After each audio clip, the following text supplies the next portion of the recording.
Graças a Deus que nos dá a vitória e nos concede mais uma madrugada em Cristo Jesus. Eu não sei a que hora você vai estar ouvindo, acompanhando, se deliciando com este momento de oração e sendo abençoado, porque Deus é Deus de bênção, Deus de autoridade e de poder. Senhor nosso Deus e nosso Pai que está no céu, muito obrigado por sua bondade, sua compaixão. Louvado é o teu nome pelas tuas revelações, pelas tuas maravilhas, pelo teu perdão através da pessoa do teu Filho amado Jesus Cristo, pela chance de estar vivo, Senhor, estar de pé, estar confiante, estar esperançoso, saber que o Senhor tem todo o poder nos céus e na terra e saber que pertencemos a Ti, autor e consumador de nossa fé. É um paraíso confiar em Ti, Senhor. Esperar em Tuas promessas e saber que o Senhor é fiel, justo, tremendo e glorioso para fazer além de nossas expectativas. Continua conosco. Ouve, Senhor, o nosso clamor em prol de todas as vidas que estão ouvindo, que estão acompanhando, que vão estar, Senhor, esperando o Teu agir, o Teu milagre, as Tuas maravilhas. Continua agindo, eu te peço, em nome de Jesus, hoje e sempre.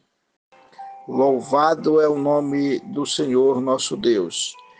Oração, como Jesus Cristo é mencionado nas cartas de Paulo no Novo Testamento.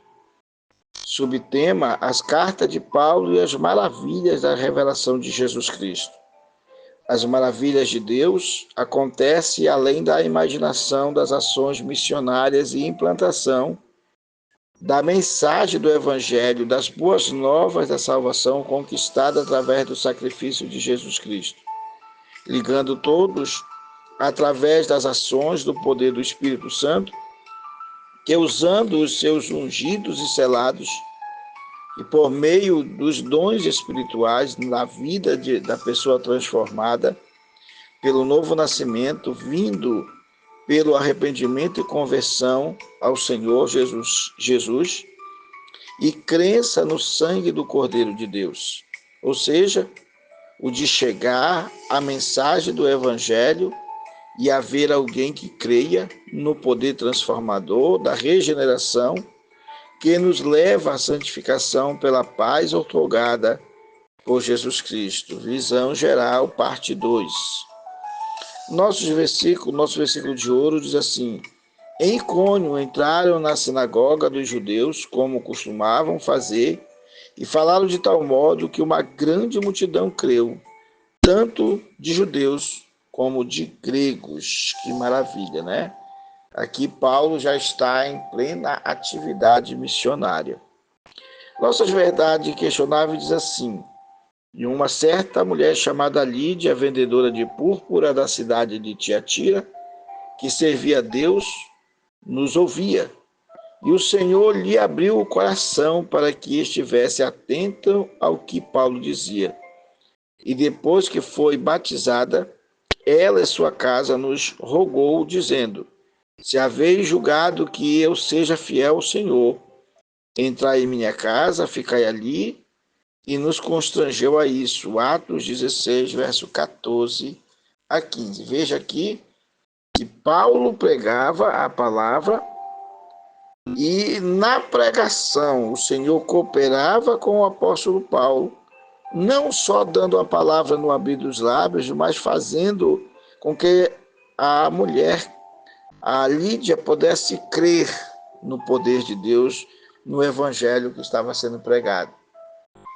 Como ela rogou para Paulo ficar, é porque naquele tempo as mulheres não eram consideradas dignas de receber homens em casa. Aliás, os judeus tinham dificuldade de entrar numa casa de uma pessoa que não fosse judia, né? Uma pessoa que não fosse, tivesse todas as pessoas em casa. Os judeus tinham muito cuidado para isso. Mas Paulo percebeu que aquela mulher creu realmente. Ela tinha crido de coração, por quê? Porque o próprio Jesus diz aqui: o Senhor convenceu ela, o Senhor abriu o coração dela para que ela cresça.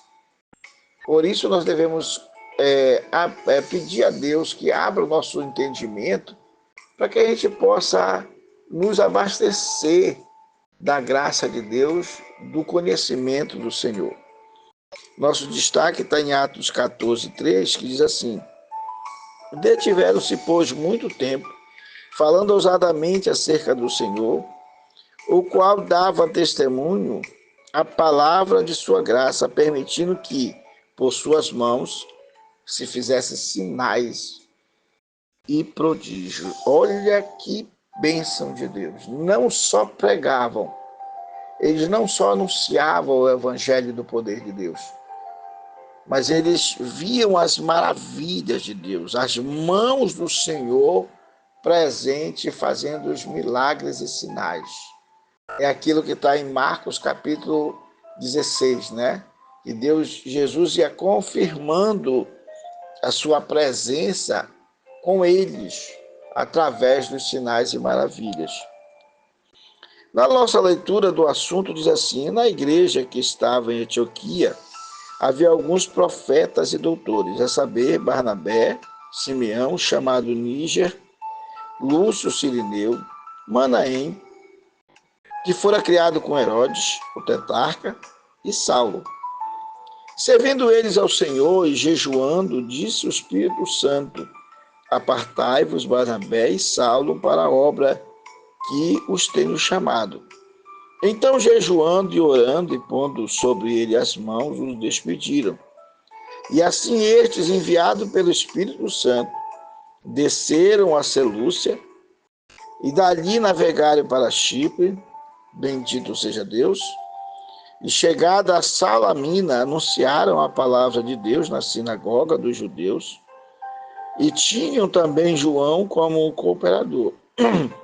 E havendo atravessado a ilha até Pafos, acharam um certo judeu mágico, falso profeta, chamado Bar Jesus, o qual estava com o procônsul Sérgio Paulo, varão prudente.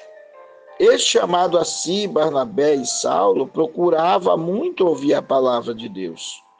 Todavia Saulo, que também se chamava Paulo, cheio do Espírito Santo, fixando os olhos nele, disse: ó filho do diabo, cheio de todo engano e de toda malícia, inimigo de toda a justiça, não cessarás de perturbar os retos caminhos do Senhor? E eis aí, pois agora contra ti a mão do Senhor, e ficarás cego, sem ver o sol, por algum tempo. E no mesmo instante a escuridão e as trevas caíram sobre ele, e andando à roda, buscava quem o guiasse pelas mãos. Então o procônsul, vendo o que havia acontecido, creu, maravilhado na doutrina do Senhor. Disse Paulo: varões irmãos, filhos da geração de Abraão, e os que de entre vós temeis a Deus, a vós é enviada a palavra desta salvação. Olha aqui, a palavra desta salvação. É o evangelho, né? Boas novas, boa notícia, mistério, revelação de Deus. E por não terem conhecido estes os que habitavam em Jerusalém, os seus príncipes condenaram Jesus, cumprindo assim as vozes dos profetas que se leem todos os sábados. Embora não achassem alguma causa de morte, pediram a Pilatos que ele fosse morto. E havendo eles cumprido todas as coisas que dele estava escrita, tirando-o do madeiro, o puseram na sepultura. Mas Deus o ressuscitou dos mortos. Atos capítulo 13. Veja a grandiosidade deste texto, mostrando a chamada de Saulo, de Barnabé, junto com Marcos. Ele sai para começar a primeira viagem missionária, e ele passa por todas as localidades e vai anunciando o evangelho, e Deus vai confirmando os milagres e as maravilhas, mas ele vai encontrando oposição. Porque o evangelho é isto. Quando pregamos a palavra de Deus, não significa que nós não vamos padecer, que nós não vamos sofrer, que nós não vamos ser... Alguém vai tentar nos perturbar, atrapalhar, tentar nos inibir, argumentar contra a vida da gente. É o que mais a gente ouve, são pessoas acusando. Por quê? Porque não há homens perfeitos. Paulo não era perfeito, Barnabé não era perfeito, Marcos muito menos, que era muito novo. Tanto é que Marcos, de uma certa forma, se acovardou e voltou por causa de ver Paulo apanhando, Barnabé apanhando, ele fugia. E até que ele fugiu de forma que trouxe problema para a segunda viagem missionária de Paulo. Então veja a necessidade que a gente tem. Todos nós somos pecadores. As pessoas sendo pecadoras, mas elas não admitem, aí elas se baseiam em religião. Ah, porque a minha religião foi a primeira, porque é a primeira religião que encontrei no mundo. Na verdade, se você lê o Evangelho de Cristo, você vai perceber que qualquer religião que se ache dona da primazia, de que foi a primeira, é falsa. Porque nenhuma religião foi implantada por Jesus. Nenhuma. E a igreja romana nunca foi.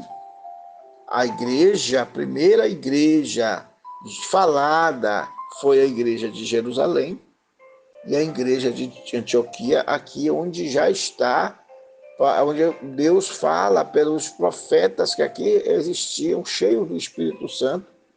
O Senhor manda apartar Paulo e Barnabé para uma obra missionária de expansão, porque senão eles iam ficar todo o tempo naquela mesmice, naquele mesmo lugar.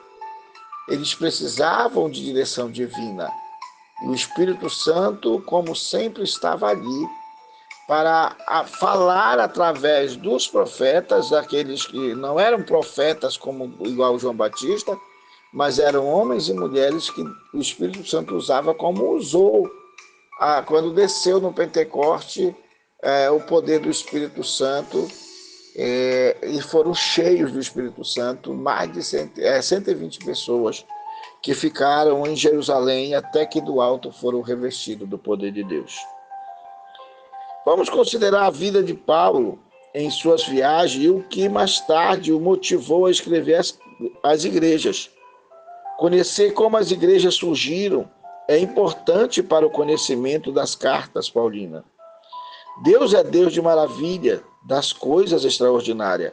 As mãos geralmente se tornam símbolo e representação das atividades de ações em função da versatilidade do poder do Espírito Santo na vida da pessoa. A mão é símbolo do trabalho. As nossas mãos precisam ser do Senhor. A nossa vida precisa ser instrumento de Deus no ensino do seu reino. Vamos estudar as cartas como Gálatas, Efésios, Filipenses, Colossenses, e essas cartas são resultado de ações de Deus, não apenas na mente de Saulo, dando a revelação, mas como resultado da ação de Deus durante as viagens missionárias do apóstolo, quando proclamava a palavra de Deus. Saulo sai da Antioquia, a sua navegação vai justamente para essas cidades, e nelas Paulo vai logo às sinagogas para anunciar, para levar a palavra e até mesmo persuadir as pessoas a conhecerem o poder de Deus e o sacrifício de Jesus Cristo e a capacidade de amor, de graça, da salvação que vem por meio de Jesus Cristo, o Cordeiro de Deus, que tira o pecado do mundo.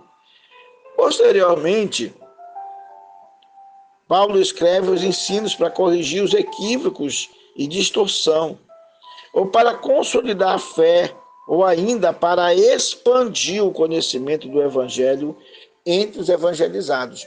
As cartas não eram só uma expansão, mas tinham também o objetivo de consolidar desfazer os equívocos que surgiam daqueles que aceitam Jesus, mas só de boca, mas querem trazer as suas vãs filosofias, suas crenças para dentro do convívio do Evangelho. O Evangelho, por si mesmo, ele é o poder de Deus. Ele é poderoso em si. Traz todo o conhecimento necessário para a libertação do homem, para que o homem seja salvo, purificado, santificado e liberto, como nós lemos lá no nosso subtema. Vamos considerar a ação de Deus na vida de Paulo, e assim esta ação divina vai se tornando pano de fundo no surgimento das igrejas. É importante que construamos pano de fundo enxergando a ação de Deus mais do que os aspectos geográficos.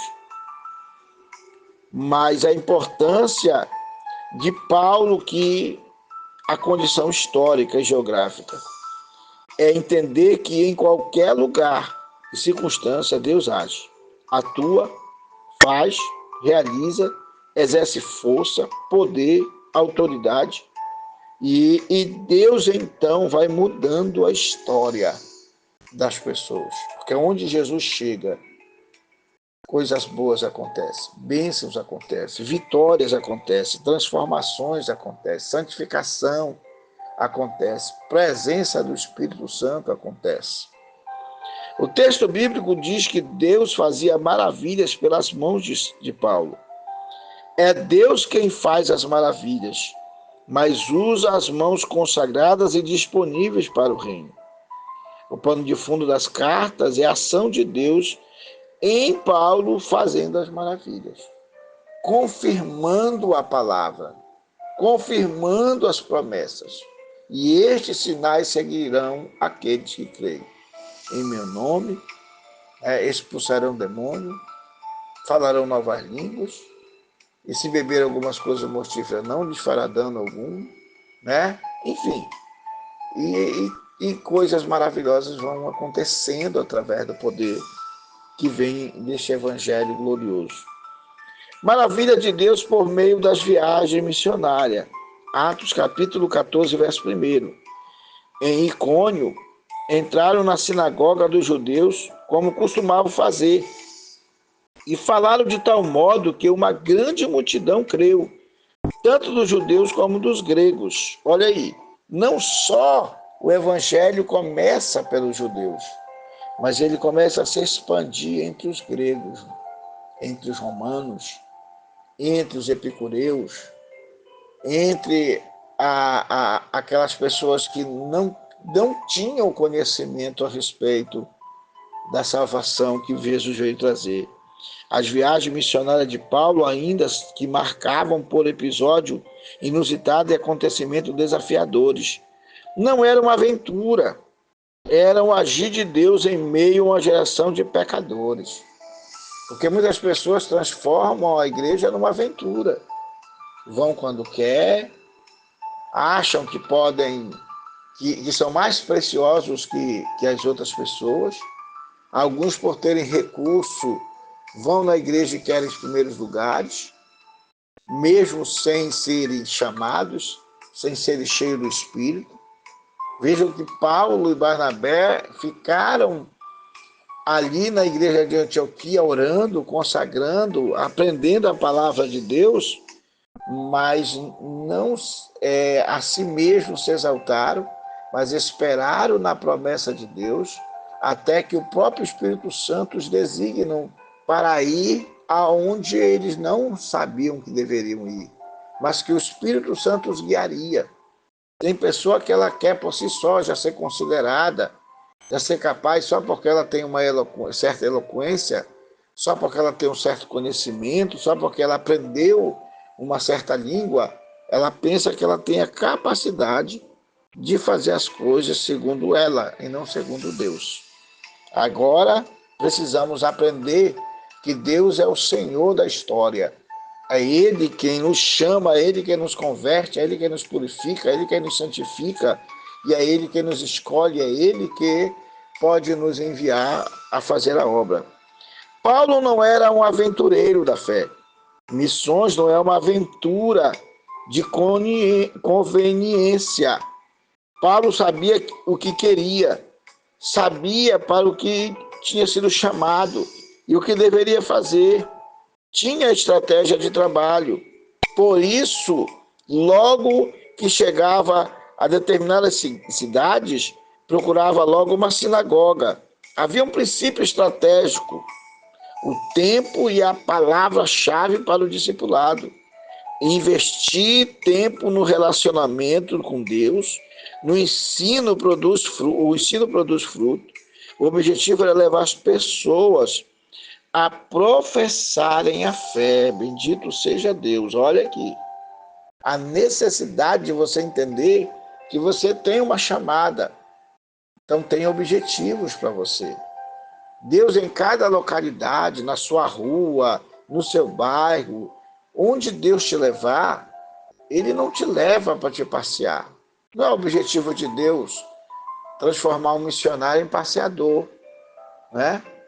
E Deus quer que a gente entre na cidade, se localize, olhe tudo que precisa olhar, mas viva da estratégia do Espírito Santo para falar do amor de Deus, da graça de Deus, e aí Deus é quem vai confirmar que Ele está ali conosco, mostrando o seu poder. No capítulo 14, verso 3, as maravilhas de Deus em função da ousadia. Entretanto, eles se demoravam ali por muito tempo, falando corajosamente acerca do Senhor que confirmava a palavra. Eles não só passavam, mas eles passavam meses ali pregando. Meses. Eles não faziam uma viagem relâmpago, de relance, porque tem pessoa que ela quer que Deus logo mude as coisas no dia para a noite. Não. Você, para fazer um fogo, você precisa buscar as condições para que, através do seu agir, as brasas venham a acontecer. Se a lenha está verde, ela precisa ser pré-aquecida.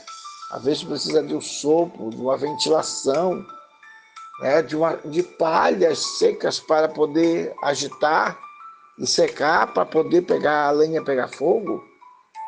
O evangelho, para ele alcançar o coração das pessoas, você precisa ter fé, não a fé comum. Você precisa ter persistência, você precisa ter confiança de que você está pregando em nome de Jesus, que você está anunciando um evangelho de poder e que tem capacidade em si mesmo de transformação. Veja que a Bíblia diz que Deus abriu o entendimento de Lídia para que ela cresce. Depois o Senhor abre o entendimento daquele homem que estava andando com aquele falso profeta. Mas que quando ele ouve a Paulo, ele passa a se interessar e ficar ali atento ao que Paulo pregava, e com isso ele creu na palavra. Então a palavra de Deus, ela vai penetrando, como a Bíblia diz que ela é capaz de penetrar até as juntas e medulas e é apta para discernir os pensamentos do coração do homem, né? E nas juntas e medulas. É necessária a palavra de Deus no nosso corpo, na nossa alma.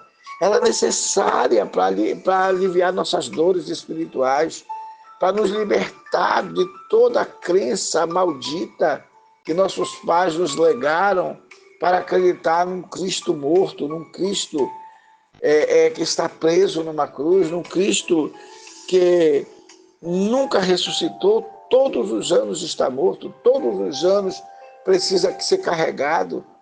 Nós precisamos crer num Cristo que nos carrega, que nos sustenta, que nos purifica, que nos santifica, que nos perdoa, que está vivo, não está não está mais na cruz, não está mais no túmulo. Ele está vivo, poderoso.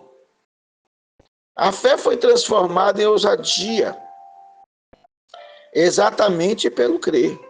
A ousadia existe para confirmar a palavra da graça, concedendo que, por sua graça e suas mãos, se realizem sinais e efeitos extraordinários. Paulo não sabia que Deus ia curar naquele dia. Paulo não sabia que Deus ia fazer uma maravilha naquele dia. Paulo apenas pregava. Deus decidia o que fazer. Deus é que ia ver a pessoa que precisava de cura, de milagre, de maravilha e fazer as maravilhas. Nós não precisamos dizer para Deus o que Ele deve fazer ou como deve fazer. Nós precisamos nos colocar na mão de Deus e crer que Deus tem sapiência, sabedoria suficiente para nos dar a palavra no abrir de nossos lábios. A fé foi transformada em ousadia exatamente pelo crer. A ousadia existe para confirmar a graça. A ousadia existe para que sejamos ousados. A ousadia no Senhor para que se manifeste as coisas extraordinárias. Jamais confundir ousadia com valentia humana e pessoal. Não confundir ousadia com temperamento forte e abusivo. A ousadia do Senhor se manifesta cheia de compaixão. Tem pessoa que acha que evangelizar é cara dura. E tem pessoa que acredita piamente que é a pessoa que prega o evangelho sorrindo, que é uma pessoa que às vezes brinca. Ah, essa pessoa é indigna. Ora, se a Bíblia diz que o poder de Deus se aperfeiçoa na fraqueza da gente, se a Bíblia diz que a alegria do Senhor é a nossa força, está dizendo que Deus se alegra. A Bíblia diz que há festa no céu pelo pecador que se arrepende. Então, no céu há alegria. Então, se há alegria no céu, há alegria em nós. Por quê? Porque Jesus o seu sangue é este vinho maravilhoso que nos traz alegria na nossa vida, nos traz ousadia, nos traz confiança e nos liberta de toda a tristeza, de não sermos carrancudos.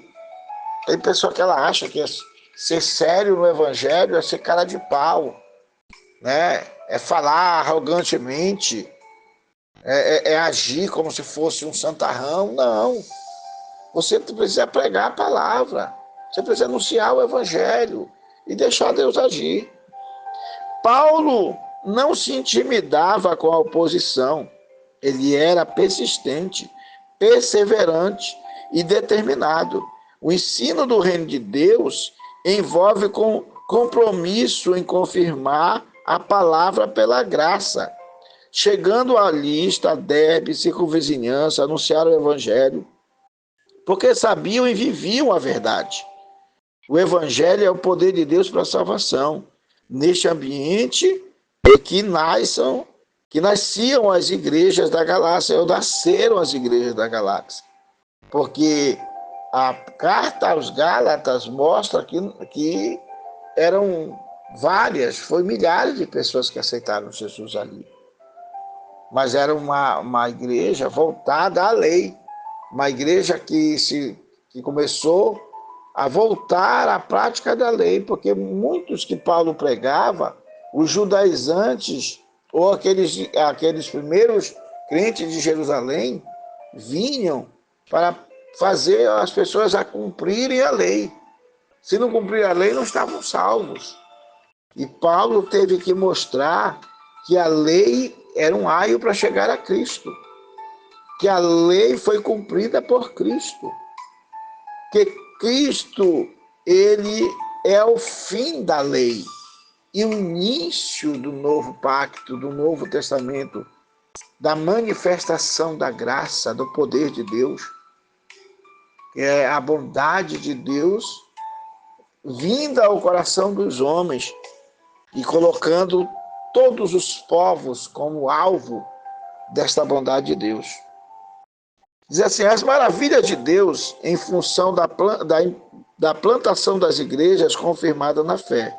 Atos 16, 15, depois de ser batizada com as pessoas de sua casa, ela nos suplicou, se me considerais crente no Senhor, entrai e permanecei em minha casa, e nos impediu a isso. E essa foi Lídia.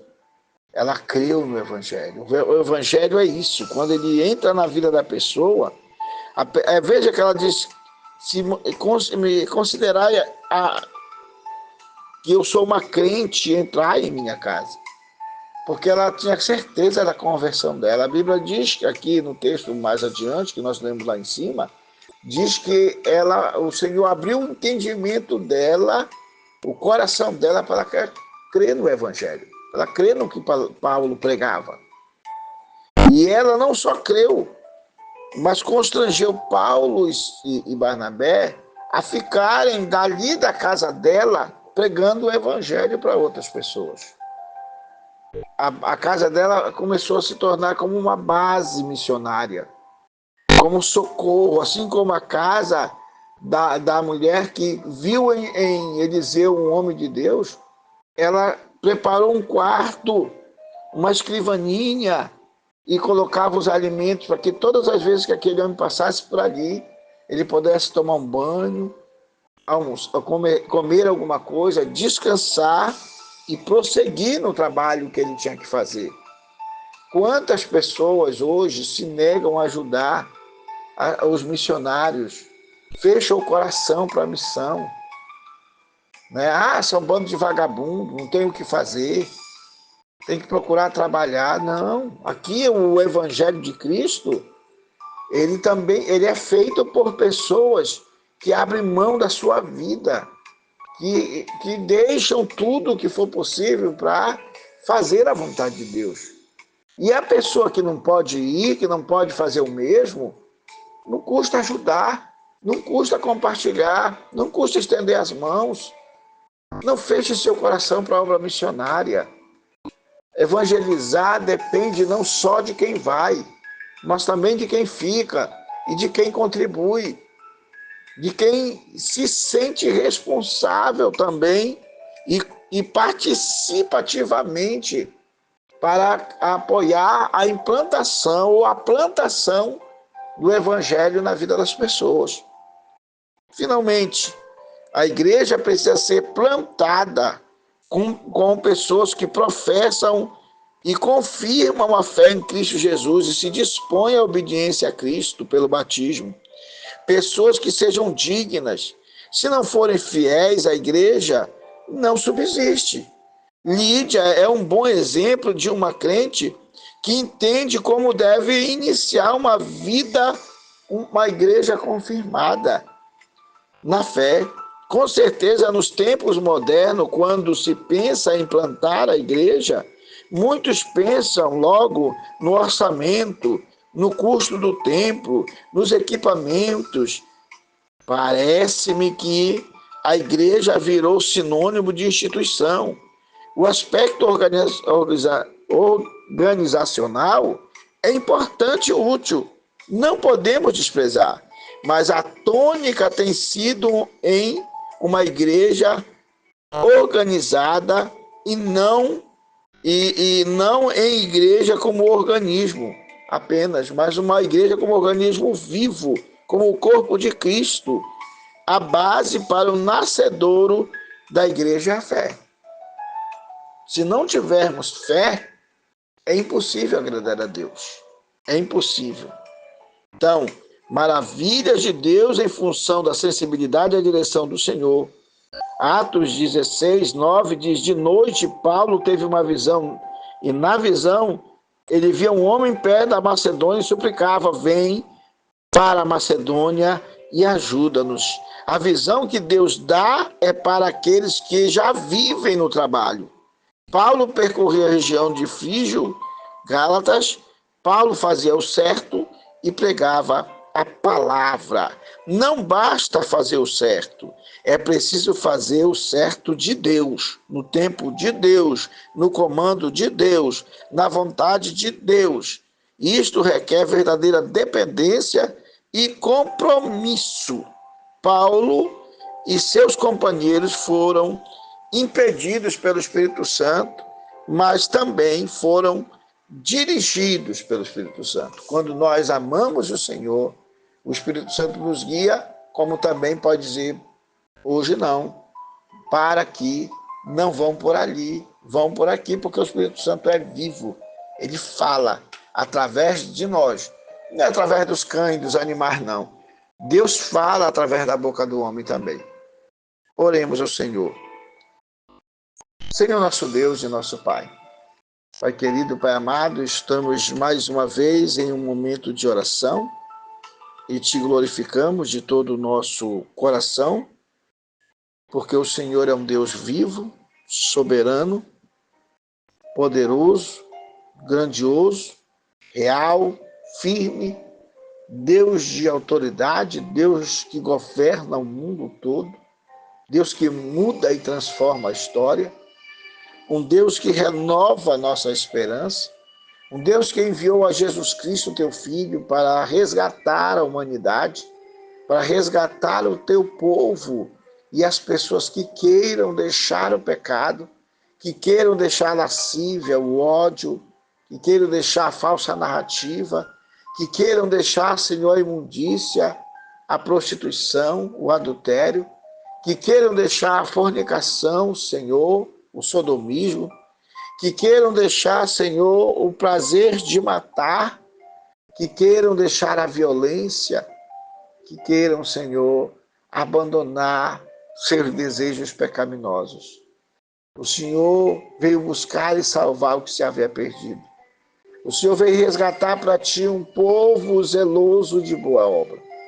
O Senhor tem projeto para a vida daquele que entende que precisa se arrepender.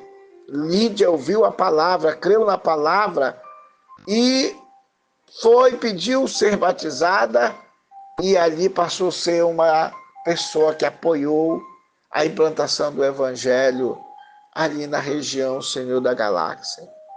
O Senhor é um Deus de bondade, um Deus de misericórdia, um Deus de compaixão, um Deus de justiça, um Deus cujo propósito, Senhor, é trazer ao homem a felicidade eterna, o perdão dos nossos pecados, é nos envolver com a tua santidade, com o teu perdão e nos tirar, Senhor, do lamaçal do pecado, nos resgatar das mãos de Satanás, até mesmo das trevas, da cegueira espiritual, nos ajudar a nos convencer, a nos arrepender dos nossos pecados, das maldades e viver uma vida de agrado diante de ti e nos esforçarmos, Senhor, por mudar o nosso caráter, nossa personalidade, por ajudar a mudar nosso temperamento, para que sejamos mais flexíveis ao teu Espírito, sensível ao teu Espírito, para que tenhamos a capacidade do conhecimento, da crença, de saber o Evangelho, Senhor, e de nos deter ao Evangelho, nos envolver com o Evangelho, e de buscar a perfeição através da tua palavra, coisa difícil para o homem carnal, mas não impossível para ti, Senhor. O Senhor fez coisas maravilhosas que nosso entendimento é incapaz de perceber. O Senhor é forte, poderoso, grandioso. O Senhor é o nosso sumo e grande pastor. O Senhor é o resgatador de nossa alma. O Senhor é aquele que faz as maravilhas, nos dá ousadia pelo teu Espírito Santo, nos dá a palavra no abrir dos nossos lábios. Faz com que a tua igreja cresça através do conhecimento da tua palavra e não, Senhor, somente da ousadia humana, porque não é o poder da ousadia humana, mas o poder da palavra, do Evangelho, que é capaz de mudar nossas vidas, de mudar nossa história, porque o Senhor é grande em poder e autoridade. Assim, para abençoar meu país, abençoar meu estado, abençoa, Senhor, nossos prefeitos e governadores, abençoa os ministros, Senhor, do Supremo Tribunal, no sentido de se converterem, de se arrependerem de qualquer mazela, de qualquer permissão dada quando eles soltam presos, quando eles soltam mentirosos, quando eles soltam assassinos, quando eles soltam traficantes, mas prendem inocentes, Senhor, só pelo ódio político que eles detêm, porque eles se acham, Senhor, pessoas que não podem ser criticadas, meu Pai. E se o teu próprio filho ele foi criticado, teu próprio filho foi falado coisas terríveis contra ele, dito que ele fazia coisas pelo poder do demônio, dito que ele era uma farsa, que ele não era o Cristo. E o teu filho não matou ninguém por causa disso, não perseguiu ninguém por causa disso. Mesmo na cruz, aquele homem da esquerda, Senhor, balbuciava ofensas ao teu filho. E o homem da direita clamava: lembra-te de mim quando entrares no teu reino. Aquele creu que Jesus não era somente um homem que estava sendo julgado e condenado, mas era o próprio Filho de Deus, o próprio Rei de Israel. E com isso ele foi abençoado quando o Senhor Jesus disse para ele: hoje mesmo estarás comigo no paraíso. Que o Senhor possa nos levar a viver uma vida de agrado. Trabalhe os senadores, os deputados federais, estaduais, os vereadores, todos do Ministério Público, todos do nosso bairro, todos da nossa rua. Trabalhe nossos parentes, nossos filhos, filhas, sogra, sogro. Trabalhe os avós, trabalha os desamparados, trabalhe os órfãos, a viúva, os que estão nos hospitais, estão presos injustamente. Trabalha, Senhor, e muda a história. Consagra, salva nossos vizinhos, faz um grande projeto de libertação do teu evangelho acontecer em nossas vidas. Recebe nossa adoração e a nossa gratidão, porque o Senhor é digno, é um Deus de honra, e em nome de Jesus nós te pedimos que o Senhor abençoe fortemente todos que estão ouvindo esta palavra e esta oração. Te adoro em nome de Jesus.